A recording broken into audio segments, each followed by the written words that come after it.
what's up, y'all? It's me here, Michael Franti, and welcome to the Stay Human podcast. I'm super, super excited this week because I have one of my favorite bands in the world, or one of the artists from my favorite bands in the world, Bomba Estéreo. They were founded in Colombia in 2006 by musician Simón Mejía and singer Li Saumet.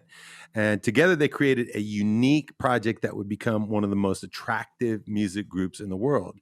And throughout his career, Simón has toured all over the world, playing the stages of some of the most prestigious music festivals, clubs, and venues, while also attracting millions of people to his eclectic avant-garde fusion of electronic and Caribbean and Latin sounds and cumbia and all kind of African vibes, jazz, everything, funk, all mixed into one. They have such a beautiful sound, eclectic sound. And for those of you who've never heard it, I hope this is an opening for you guys. As you know, on this show, I love to turn you guys on to new music. And as always, we are presented by the great Gibson guitars. So please welcome to the show, musician Simón Mejía. How you doing, Simón? Hey, hello, Michael. Fine, man. Happy to be talking across the globe. Yeah, it's global. I'm in Bali, and Simón is in Bogota, Colombia today. How is it there right now? What time is it anyway? It's very early in the morning, 7 a.m., but I'm an early riser. I like to work in the mornings. I have two kids as well, so my day starts usually at 6:30 a.m. So it's normal for me to be up. And also I like to make music in the morning more than at night. Usually musicians work in studios and everything at night. I like to work in the morning. I like the energy of the morning better. What do you like about it? What is it about the morning that is different than the night? I think it has to do with the sun and with the light, and also with how your mind is after sleeping. No, because and usually when you end up the day, the night has its things, obviously, and has its things for the mind as well. But I think when the day passes, you're a bit tired, and the mind has received a lot of information from the world, no, like from the real world. But then after sleeping, you have information from the unconscious world that is usually more interesting than the real world. And you're more like relaxed and more with more rest. And the sun, man, the sun. I think the energy of the music that we make and the energy of the music that grows and comes from Colombia is from the sun, no, and like this Caribbean and the tropics and everything is very related to the sun. Yeah. I hear that in your music, and it's one of the things that I love about it. And my music is touched in a similar way. I love writing songs about optimism and just the feeling that the sun brings me. You know, sometimes I got to stop myself because I'm like, oh man, I'm writing another song about the sun. You know, but it's always present in my life. You know, and I think of back in historical times. You know, I grew up in a Christian family, so we would read about the sun worshipers, and in the Bible, the sun worshipers are like bad. They're like evil people. But I'm like, what could be wrong with giving thanks for the sun every day? It's the thing that makes us warm. It provides us with our food. It gives us light to see each other, you know. And when it gets dark, things get scary and accidents can happen, and the dark spirits come out. So what's wrong with practicing gratitude for the sun? Your music brings me that. So has that always been a part of your life? Like from when you were a kid, did you start off wanting to be a musician, or what was your early childhood like? Yeah, no, not so much. Actually, I didn't study music. I didn't go to music academy. But since I was a kid, I was really like sensitive to music. And in my family, my father's and my mother, there wasn't any artist or musician. I'm like the first artist in the whole family. But my parents were part of the 70s generation, you know, the hippie generation here in Colombia. It was obviously here listening to rock and roll music and Motown music and all those influences that came from Europe and the States, but also really strong listeners to salsa music, like Fania. Fania Records and all that salsa from New York, and Rubén Blades and Willie Colon and Hector Lavoe, and all that Fania movement was part of the hippie movement here. So the record collection that my parents had and I inherited, like the vinyl, it's mostly with rock and roll and salsa music and everything. And I was always very curious about those records. And when I saw them listening to music, I was very curious, and I was asking things and everything. So my ears were like open to music. But then I started. My mother sensed that in me, like my sensitive to music, and put me into piano lessons when I was a kid. So I learned music playing piano, and I read music and everything. Today I don't read any music. You know? I lost that, but I read music and did some piano lessons. And then I grew up a little bit when I was more or less a teenager. I changed from piano to guitar, obviously, to play rock music because I didn't want to read classical pieces, but I wanted to play rock songs. So I took the guitar and I had some guitar lessons. And then I stopped studying and just continued my musical journey by ear. But in the beginning was mainly having rock bands in the 90s. Well, even heavy metal bands I had. Okay. So it was like rock, heavy metal, then alternative music like The Cure and everything.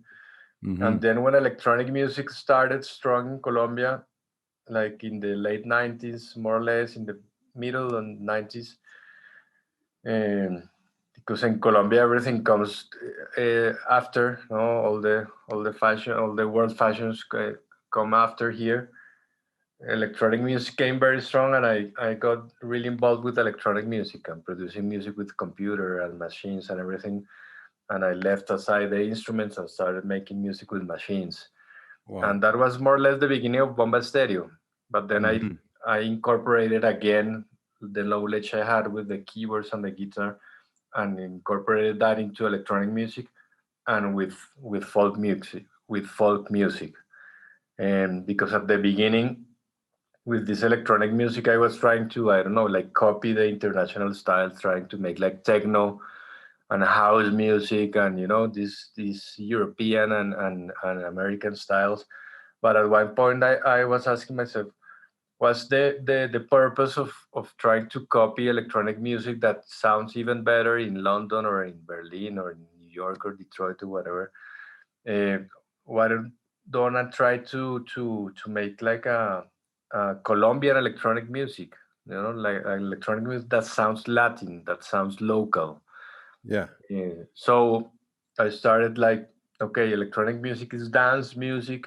What's our dance music here in Colombia with the folk music, like cumbia, salsa, all like this traditional tropical music that is the music that we dance to here in Colombia traditionally, Mm-hmm. and all the festivities and everything. We dance to this music. So what happens if we blend these two worlds, like the international dance music with the local dance music? And I began experimenting in the studio with those two sounds. Now that was the beginning of Bomba Estéreo, trying to make an electronic music that was us and that was original to Latin America and to Colombia, and wasn't a copy of whatever culture outside, no? Yeah. I'm very curious about what you're talking about your family and about the hippie movement in Colombia. In America, the hippie movement was taking place, in the late 60s and early 70s. It was a reaction to, the conservatism and conservative values that were in our country. But it was also in response to the Vietnam War that was taking place, and just an opening up of society, of young people saying, we don't want to just go to work, go to a job and die, And I'm curious what was happening in Colombia at the time that led to that hippie generation, and how did your parents get involved in that? What kind of families did they come from? Well, here in Colombia, this is a very traditional country, a very conservative country. I assume because I was a very small kid, back in that time. But I assume that it was not so political as in the United States. It was not a revolution, but more or less was kind of a copying a fashion, like an international fashion. Um, but I assumed there were more political sides of the thing, you know, especially in the arts, in writers and everything, because here in Colombia, since the 60s, we've been in war. Still today, no, still today, and we have lived very, very violent situations and very, very deep problems. At the same time, this is a really rich country in terms of nature and in terms of biodiversity and everything. And it's a very rich country in terms of natural psychedelic, you know, plants, Yeah. and at the same time, chemical, you know, drugs. So basically, it was the paradise for any hippie in the world to be Hippie here in Colombia. paradise. So many people from North America came, many hippie Okay. came to Colombia, and I assume that influenced the movement here. But it never got to the point that got in San Francisco or in London or in New York or whatever, that it was almost a revolution that never uh, came to be, no? It was Yeah. kind of a sign. It was almost a cultural revolution, but the political side of the revolution never was. I think today we're living, or we're seeing a more, or I hopefully will see a real political revolution in the world, no, like a change, a real change of system and of politics and everything. It's the begin. I see the beginning of that. Yeah. But yeah, but hey, but my parents said they were really partying and everything, and I assume they enjoy it at least. Okay. And so when you were a child growing up, did you go to traditional schools? Was that part of your life, or were you homeschooled, or? No, yeah, I did the traditional schools. Well, my parents were divorced since I was a baby, no? So I grew up with my mother, really. And I went to traditional schools. I lived a couple of years in Argentina as well. Actually, I started the piano lessons and everything in Argentina because my mother fell in love with an Argentinian musician. That's like a classical thing here in Colombia. Like all women are like with the Argentinians. Oh, they're really handsome people, no? So and very good musicians. So I started music there in Argentina, and I lived like 3 or 4 years in Argentina and Uruguay, and then came back to Colombia and did all my school in a traditional school, a very conservative school, you know. But and yeah, and then after, when I ended up school, I didn't want to study music, but arts. A visual artist. I Okay. studied visual arts, and actually I still do it. No, I very involved with the documentary world, no, like creative and musical documentaries, and has been like my two artistic flows: music and visual arts, documentaries, video arts, installations, photography. You know, when I think of Bomba Estéreo, I don't just think of the music. I think of the visuals as well as the music. And the videos that you guys make are so beautiful. They're so graphic. They're so funny at times, but they're colorful, and they tell stories of people's dreams, of people's imagination. And how involved are you in that aspect of making the videos, the visuals, the colors, all those things? 100%, 100%, because we, like me and Liliana, we are very, very deep and very obviously. Well, at the beginning, we ourselves directed some videos, but then we started like working with directors and everything. But we're really involved in the process.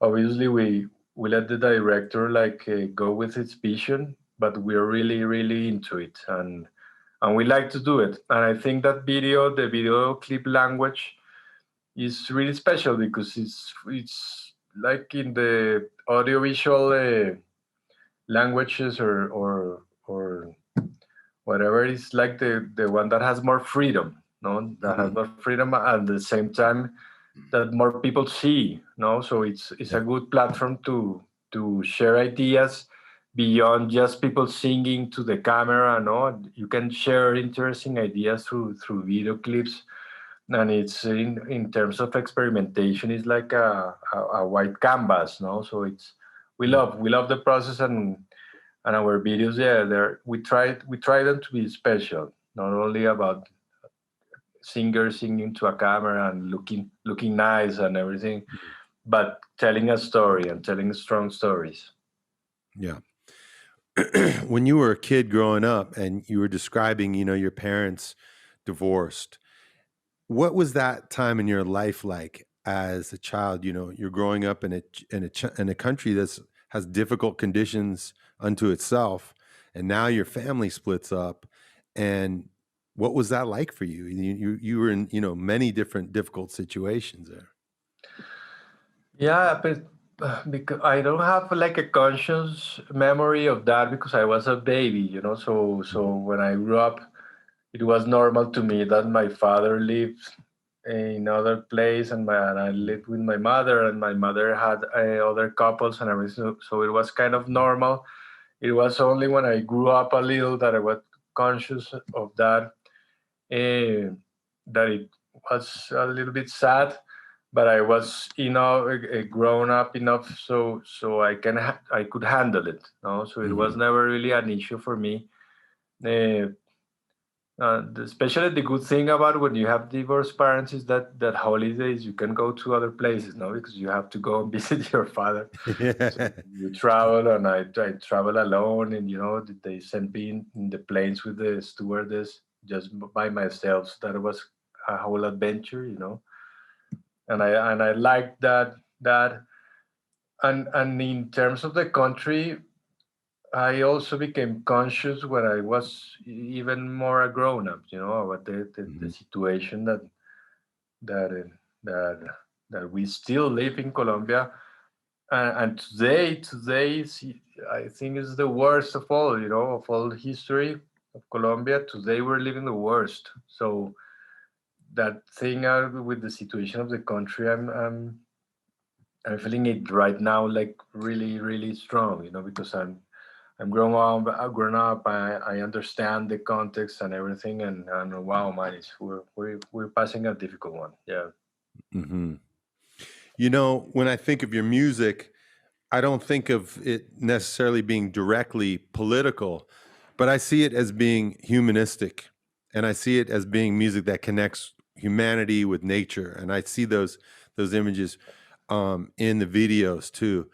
I'd like to talk to you about the video for Soy Yo, which is been seen by 120 million viewers now, and for people who have never seen it, it's just about a little girl who's walking down the street and all the different people that she comes to interact with from the eyes of, she's probably 7, 8 years old girl, and all the different people on the street that she comes to interact with.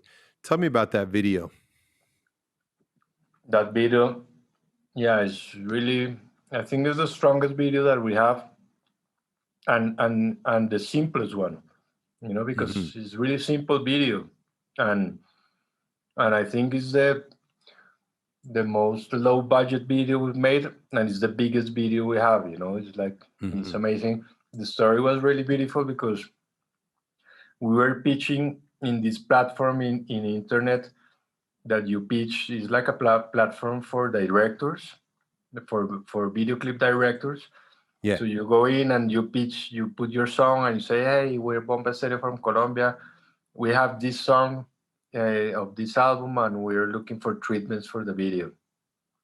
So we put it there, and lots of directors from all over the world were like pitching and pitching stuff.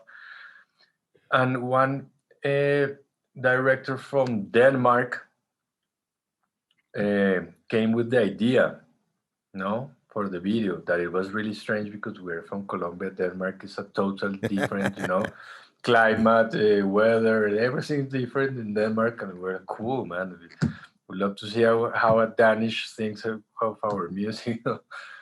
So we said like, cool, man. So he had this idea of the girl and everything, and we let's try to do something in Denmark with a girl that has nothing to do with Latin culture or whatever, like I don't know, blonde, blue-eyed girl in Denmark that has something happens to her. And he was like, no, I want to make this video in New York with this kind of person and this and that. And then we were like, well, okay, go ahead, man. And he went and do it in New York, really small production, small budget, everything, a simple story with this girl. The casting was like a very good casting with this girl that is a Latin immigrant in the US, in New York. And he did the story. And back in the time when we released the video was the elections for when the first Trump round, when Trump was president. So when the video came out, and it was so strong that it was used for the Latin community as a part of the campaign for the Latins not to vote for Donald Trump, and they used the song as part of the campaign and everything. It became like a huge Latin anthem for the immigrants in the States, and that was beautiful. That was beautiful because we'd never expected something like that. And the song, the lyrics of the song are really special because it's like about human, more than human, like to empower who you are, besides what people think about you. That what's important is who you are and what's inside of you, more than how do you look, where you come from, and what's your skin color, what's your, I don't know, race, and everything. Is fight for who you are, and that's the only thing that matters. So everyone was really connected. Like I feel connected with this girl in the video.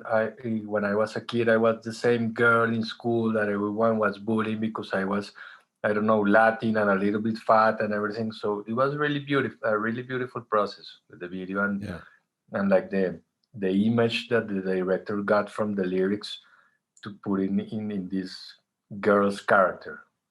Mm-hmm. When you think back on your own childhood, do you relate to that girl in the video? Yeah, kind of, because when I was a kid, I was fatty, I was like a chubby. So people in school were bullying me for that. And when I lived in Argentina, they were bullying me because I was a Colombian, and you're a drug trafficker, and the fat Colombian drug trafficker, and those kind of stupid things. So more or less, yeah, I think everyone in school, even though you were like a kind of a model and the most pretty in the school, they suffered bullying, in some kind of way or another, because that's the dynamics in school, kids bully, that's like a reality. So, but there are different levels of bullying, so, and then this one was really special because it had to do with immigration in the United States. That is such a huge issue and a huge situation. Yeah.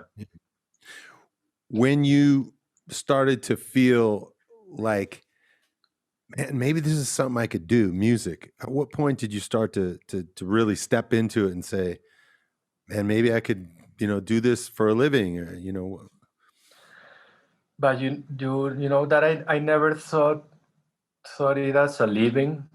I knew I could make it at the moment I started making bands, like when I was teenager and started just making cover bands and playing covers and then playing music on my own. That step from playing covers to writing music, I said, okay, I can write music, and I enjoy writing music and sitting on the guitar or the piano and just playing and enjoying myself with it. And that's the thing that I still like more about music, is that you enjoy it with yourself while you are doing it. It's kind of a thing for yourself. Yeah. Then you put out to the world, but the intimate moment is like for yourself, and you feel connected with the flow of music, and you disconnect from the real world and everything. And I felt that since the moment I played instruments. And then I just had it like as a hobby, because in school and everything and in the world, especially here in Colombia, you're actually the school never tells you that, yeah, man, do a career with music and everything, but they are trying to push you to other ways, no? Like you have to make money and everything, and you never relate music with making a career and making money and making a living out of it. Because here in Colombia, culture is not so strong as in Europe or in the States, no? So very difficult to make a living from music here in Colombia. So Right. I always had it like at the side, no, like as a hobby, and I do it in my free times and everything. And Bomba Estéreo, when we started Bomba Estéreo, it was also kind of a side project besides my real jobs. And then from one moment to another, it became our job. But we were thinking about, okay, we want to live from music and we're gonna do this and we're gonna do this career, but it just happened in the middle of playing at shows and everything, and then more shows and more shows, and then we realized we're living out of music. No, we're touring. It was a very organic process. Yeah. What was it like for you? You start touring and now you're all in this, just it's continuous, right? And then last year the pandemic hit and it all came to a stop in terms of being able to perform in front of, human beings in person. And you're a father, you have two kids. You have all these other projects, film, visual arts, all these other things. How did you go inside? What was that like for you during the pandemic? Or Well, for me personally, it was a real really it is because we're still in the pandemic here in Colombia. It's still very Mhm. strong, but it was a really beautiful and positive time. Especially to connect with the basic things, the most close things, that is family. That if we if there wasn't a pandemic, I know I would have missed so many things that happened with my kids in this 1 year and a half or whatever. Yeah. I and I think today it would be very sad, no. And in terms of the touring and everything, um, we were kind of, because the first like 10 or 12 years of Bomba Estéreo were of really strong touring. We were like touring all the time, all the time, all the time. And then when me and Liliana became parents, we stopped a little bit the touring, and we were a little bit tired of that. So this time was a good time to think a little bit more calm with the music, and hopefully we ended the record before the pandemic. We ended the recording of the record, so we had like 1 year just to mix the record. No, Yeah. if we had a tour, we would have to mix the record in 2 months or something like that. Yeah. So, and in creative terms, for me, it was really positive, and I'm and I think that in general, for the world and for the system we're living and for everything, that like stopping, like bringing a little bit down everything again and rethinking what are we doing with the world, what is the system that we're living in, like asking basic questions that before, in the middle of that rush and everything, you just don't have time to think about. No, what are we doing to nature? What are we doing to animals? What are we doing with the economic system, with the health system, with the education systems? And that time to think is important for me. It's a lesson for humanity. This pandemic, and it's the beginning of a big universal change that happening in the world. That is a change of system and a way and Yeah. change of thinking and everything. Yeah. When you guys write a record, do you and Lee collaborate on all aspects of it, or does one of you come up with ideas first? Do you work on the music vibes first? Does she work on lyrics? Do you work on things together? How's the process? It's basically always starts from the music, like from musical ideas that I work, me and the guys, because I always work with more people, no, with more musicians. But it's always start from a musical idea or a loop or it's an electronic track or something that we send to Liliana, and then she does lyrics, and that track becomes a song. And then we start to structure it like more into a pop song, like verses, choruses, and that kind of stuff. But it always starts from like an electronic jam, like a loop, and then on top of that rhythmic loop, we start building harmonies and putting synthesizers, and then a guitar line and whatever. And when we have like a solid idea, we send that to Liliana, and then she sends it back, and we work more around that, and we record more stuff and everything. But it's been like a kind of that flow process, yeah. And what about the live? Do you love to play live music? Does that aspect of it excite you, or do you prefer to be in the studio, or is it both? Both. I like both. I think both have this very strong energy. One is an intimate and more uh, isolated energy. No, the studio is more like you're just alone in the studio. In my case, because we work more like in an electronic perspective. We don't write music as a band, but we write music everyone in his studio, and then we share it, and one records one thing, and then the other, and it's a beautiful energy. But then the life is a shared energy, shared energy with the public, because live shows is sharing energy, and the power is the energy that builds up not only in the stage or only in the audience, but in the middle. That energy in the middle with the music that you're giving, and the people receive it and send you back an energy, and that energy, that's the most beautiful thing of all, and always surprises you, because crowds are never the same and people are never the same, so it's always a surprise, even though you're playing the same set or whatever, but people react differently in different to different songs in different countries, and so that's beautiful. Yeah. As a father, how do you navigate these times for your children? It's a really crazy time that we're living in with social media, politically. There's so many things that are happening environmentally.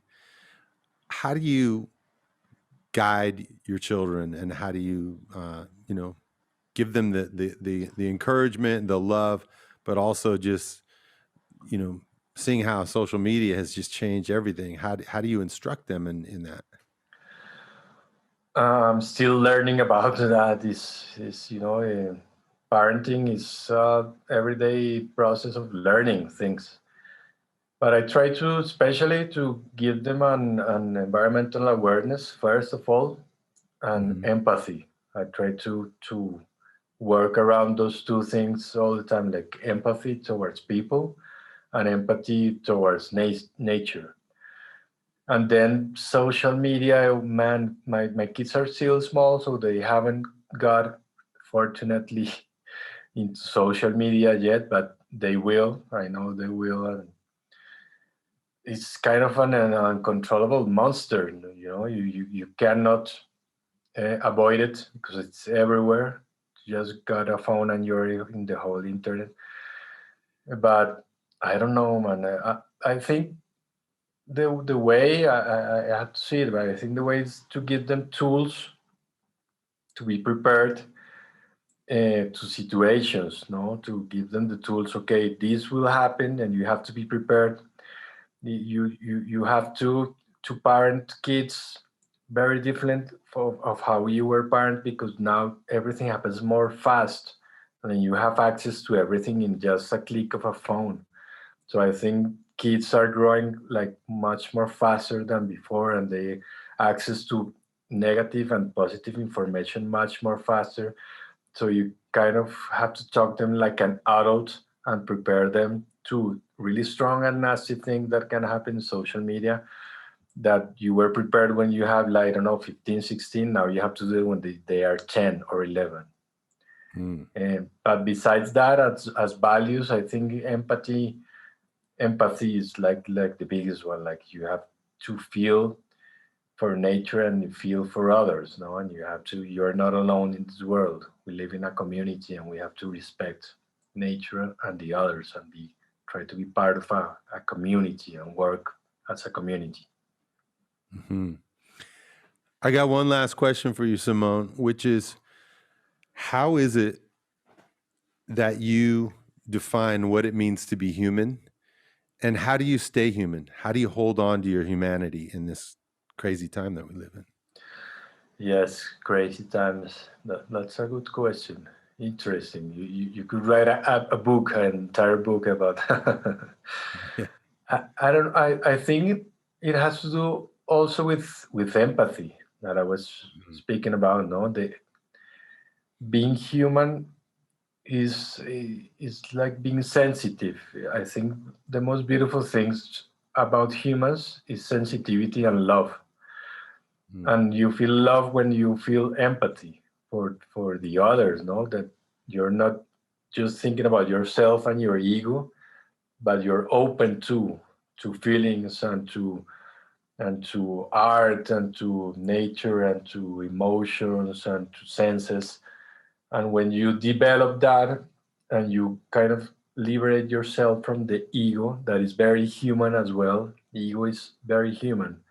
But when you become aware that you have an ego and you can put it a little bit aside and feel empathy and be sensitive to the world around you and people and sounds, you're even more human than being just an individualistic person.